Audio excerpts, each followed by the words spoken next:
Yes, I was born and raised in East Austin. I've been in and out this community for most of my life. I'm a third generation Austinite.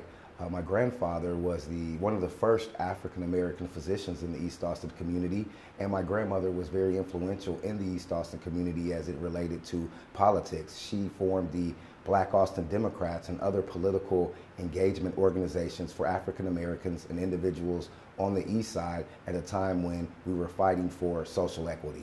Okay, and what do you do now? You said you work for the AG. Yes, I work for the Office of the Attorney General. I am responsible for over 40 million plus in grant allocated funding that goes throughout the 254 counties in Texas. And we help communities throughout the state of Texas with sexual assault grants, crime victim grants, law enforcement grants, and other various grants to help communities that may not have the funding for these programs. Okay, so you're going to work every day with the AG, and you live in East Austin, and you've lived there forever. What happened where you were like, man, I need to get into the game here. I need to get on the city council. What happened? Well, I've been involved in the community for years. I've coached in this community. I've mentored in this community. I'm part of the East Austin Schools Coalition. I've advocated for educational equity in East Austin.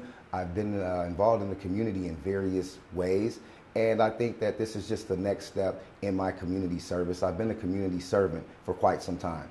Okay, so why city council? What sort of difference are you hoping to make on city council? Well, I feel that city council has not allowed the people to come to the table and express their voices and their needs. I think that it needs to be an engagement process, and I think it's many people throughout East Austin and throughout District 1 who have not had an opportunity to sit at the table. We have a very diverse district, and we need to embrace this unity so that everyone can come together and we can move Austin forward in a positive manner and not a divisive manner that has been expressed in the past or displayed in the past.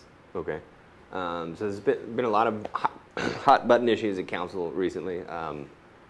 I'll just rattle off a list and you pick one or two, or just pick something that you want to talk about. I might have to pick all of them. Okay. Let's see, paid sick leave, the ban the box, there's been the soccer stadium, there's been the failure of Code Next. In your district, there's gentrification and displacement. Any of those passionate about you? Any of those you want to talk about right now? Absolutely. I'm definitely passionate about displacement. We have many legacy residents and many legacy renters that are unable to stay in the community that they love.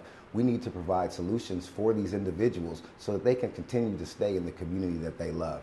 As far as Code Next, we definitely understand that the land code must be rewritten. If we know the history of the land code, it was written in 1928, and it was not written for the purposes of a land code. It was written for the purposes of segregation. This is something that needs to be rewritten and brought into modern times. This land code has affected individuals in East Austin and Northeast Austin for the last 100 years. So this is something that we have to address. We have to address this in an efficient manner, and we have to be reactive as well as being proactive to incorporate all types of individuals in this district and allow them to be able to stay. Okay. Is there something that's just been bothering you that you're just itching to do? Like if you get the job, you're going to hire your staff and you're going to get settled into your office and you're going to do this first?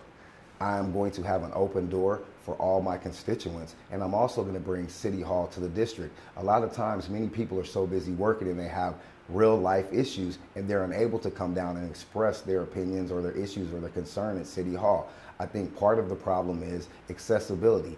The citizens and the constituents of District 1 have not had the accessibility to council members to express their concerns. I think that this is a big concern that needs to be addressed. And my problem or my solution to that problem is to be accessible and have an open door policy, and also create something called district dialogues where I go out throughout the district at different times, lunchtime, after work, before work, and have times that are convenient for the constituents of District 1 to sit down with me and express their concerns so that we could provide solutions to the problems that we have in District 1. Awesome. I think that's it. Anything else you want to talk about? I would just like to encourage everyone to early vote through October 22nd through October 26th, and go to the polls on November 6th to exercise their right to vote for someone that will fight for their issues and provide them with solutions as it relates to the problems and the issues that we have in District 1.